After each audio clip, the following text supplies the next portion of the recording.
बिस्मिल्लाहिर्रहमानिर्रहीम। अस्सलाम वालेकुम। एक गुलाम सहाबी का खूबसूरत वाक़या। मदीना का बाज़ार था। गर्मी की शिद्दत इतनी ज़्यादा थी कि लोग नडाल हो रहे थे। एक ताजर ने अपने साथ एक गुलाम को लिए खड़ा था। गुलाम जो कि अभी बच्चा ही था, वो भी धूप में खड़ा पसीना पसीना हो रहा था। ताजर का सारा माल अच्छे दामों बिक गया। बस ये गुलाम ही बाकी बचा था, जिसे खरीदने में कोई भी दिलचस्पी नहीं ले रहा था। ताजर सोच रहा था कि इस गुलाम को खरीदकर शायद इसने घाटे का सौदा किया है। इसने तो सोचा था कि अच्छा मुनाफा मिलेगा, लेकिन यहाँ तो असल लागत मिलना भी ना दुश्वार हो रही थी। इसने सोच लिया था कि अब अगर ये गुलाम पूरी कीमत पर ना भी बिके तो इसे फ़ौरन उसी कीमत पर बेच देगा जितने में से ख़रीदा है। मदीना की एक लड़की इस गुलाम पर नज़र पड़ी तो इसने ताजर से पूछा कि ये गुलाम कितने का बेचोगे। ताजर ने कहा, मैंने इतने में लिया है और इतने का ही दूंगा। इस लड़की ने बच्चे पर तरस खाते हुए से ख़रीद लिया। ताजर ने भी अल्लाह ताला का बहुत ज़्यादा शुक्र अदा किया और वापसी की राह ली। मक्का से अबू हनीफ़ा मदीना आए तो उन्हें भी इस लड़की का किस्सा मालूम हुआ। लड़की की रहम दिली से मुतासिर होकर उन्होंने इसके लिए निकाह का पैगाम भेजा, जो कि उसने कबूल कर लिया। यूं वापसी पर वो लड़की, जिसका नाम तस्बीना था, इनकी बीवी बनकर इनके हमरा थी और वो गुलाम भी मालकन के साथ मक्का पहुंच गया। अबू हनीफा मक्का आकर अपने पुराने दोस्त उस्मान इब्ने अफ़ान से मिले तो इन्हें कुछ बदला हुआ पाया और इनके रवैये में सर्द महरी महसूस की। उन्होंने अपने दोस्त से बात की कि उस्मान, ये सर्द महरी क्यों?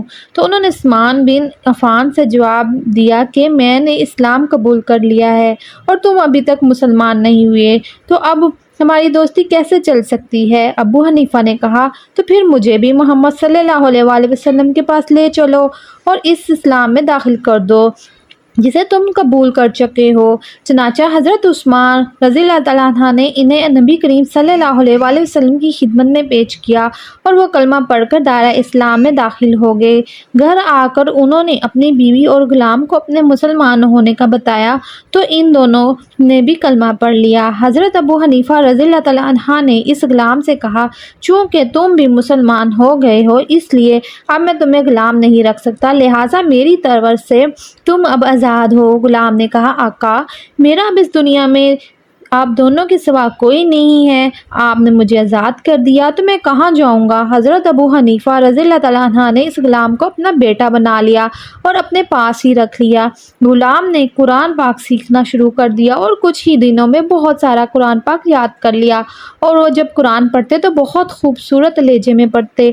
हिजरत के वक्त नबी करीम सल्लल्लाहु अलैहि वसल्लम से पहले जिन सहाबा ने मदीना की तरफ हिजरत की, इनमें हज़रत उमर रज़ियल्लाहु तआला अन्हु के साथ हज़रत अबू हनीफा और इनका ये लेपालिक बेटा भी था। मदीना पहुंचकर जब नमाज के लिए इमाम मुकर्रर करने का वक्त आया तो इस गुलाम की खूबसूरत तलावत और सबसे ज़्यादा कुरान हिफ्ज़ होने की वजह से इन्हें इमाम चुन लिया गया और इनकी इमामत में हज़रत उमर रज़ियल्लाहु तआला अन्हु जैसे जलीलुल कदीर सहाबी भी नमाज अदा करते थे। मदीना के यहूदियों ने जब इन्हें इमामत करवाते हुए देखा तो हैरान रह गए कि वही गुलाम है जिसे कोई ख़रीदने के लिए तैयार ना था और आज देखो कितनी इज़्ज़त मिली कि मुसलमानों का इमाम बना फिरता है। अल्लाह पाक ने इन्हें खुशगलू इस कदर बनाया था कि जब आयत कुरानी की तिलावत फरमाते तो लोगों पर एक महवियत तारी हो जाती और राहगीर ठिठक कर सुनने लगते।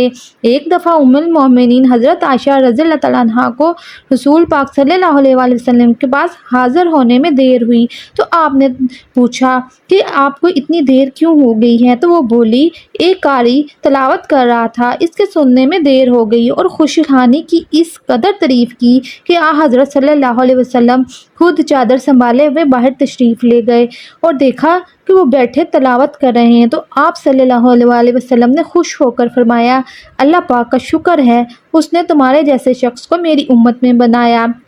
क्या आप जानते हैं वो खुश नसीब सहाबी कौन थे और इनका नाम क्या था?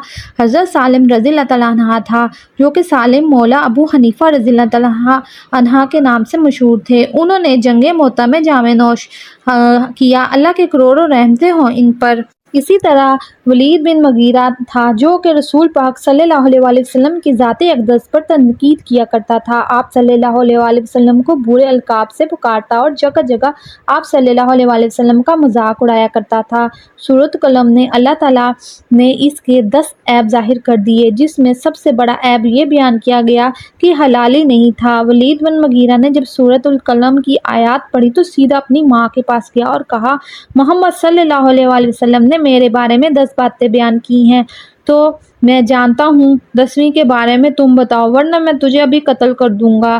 ماں گھبرا گئی اور بتا دیا کہ تیرا باپ نامرد تھا، اس کی دولت جائیداد ضائع نہ چلی جائے اس لیے میں نے ایک چرواہے سے تعلقات قائم کیے اور تو پیدا ہوا۔ ولید بن مغیرہ کو ہدایت ملی نہ ہی ملنا تھی، وہ رسول پاک صلی اللہ علیہ وآلہ وسلم کا گستاخ تھا تو اس کا واحد ٹھکانہ جہنم ہی تھا۔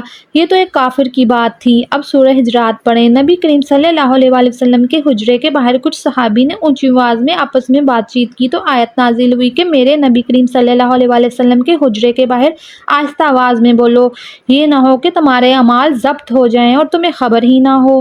رسول پاک صلی اللہ علیہ وآلہ وسلم کی ذات اقدس کا احترام ادب اتنا نازک معاملہ ہے کہ انسانی گمان میں آنا ممکن نہیں۔ جب حضرت صحابہ کرام کے لیے کوئی رعایت اور معافی نہیں تو پھر اور کس کی اوقات ہو سکتی ہے؟ رسول پاک صلی اللہ علیہ وسلم کا وہ صحابی جو کاتب وحی تھا، جس نے سورہ العمران کی کتابت کی تھی، وہ مرتد ہو گیا تو زمین نے اسے قبول کرنے سے بھی انکار کر دیا۔ آخر اس کی لاش کے ورانے میں ایسے ہی پھینکنا پڑی۔ یہ جو ہمارے فرقہ پرست مولوی ہیں، یہ ہمارے جو حضور پاک صلی اللہ علیہ وآلہ وسلم کے ذات اقدس پر عیب، غیب، زندہ، مردہ جیسی فضول بحث کرتے ہیں، اس ایمان ایسے کوئی بھی شخص جس کو ایمان اور عدم نصیب ہو کبھی رسول صلی اللہ علیہ وسلم کی ذات اقدس پر تنقید کی جرات نہیں کرتا۔ رسول اللہ صلی اللہ علیہ وسلم کے بارے میں ذرا سی بھی بے ادبی، بے احتیاطی ایمان چھین لے گی۔ آپ صرف اور صرف حضور پاک صلی اللہ علیہ وسلم کی ثنا خوانی کریں، اسی میں دنیا آخرت کی بھلائی ہے۔ اللہ کی توفیق سے پیغام آگے بھی پہنچائیں۔ اللہ تعالیٰ ہم سب کو اچھا بنائیں۔ اب مجھے اجازت دیجیے، اپنا بہت سا خیال رکھیے گا اور میرے چینل کو سبسکرائب، لائک اور شیئر ضرور کیجیے گا۔ اللہ حافظ۔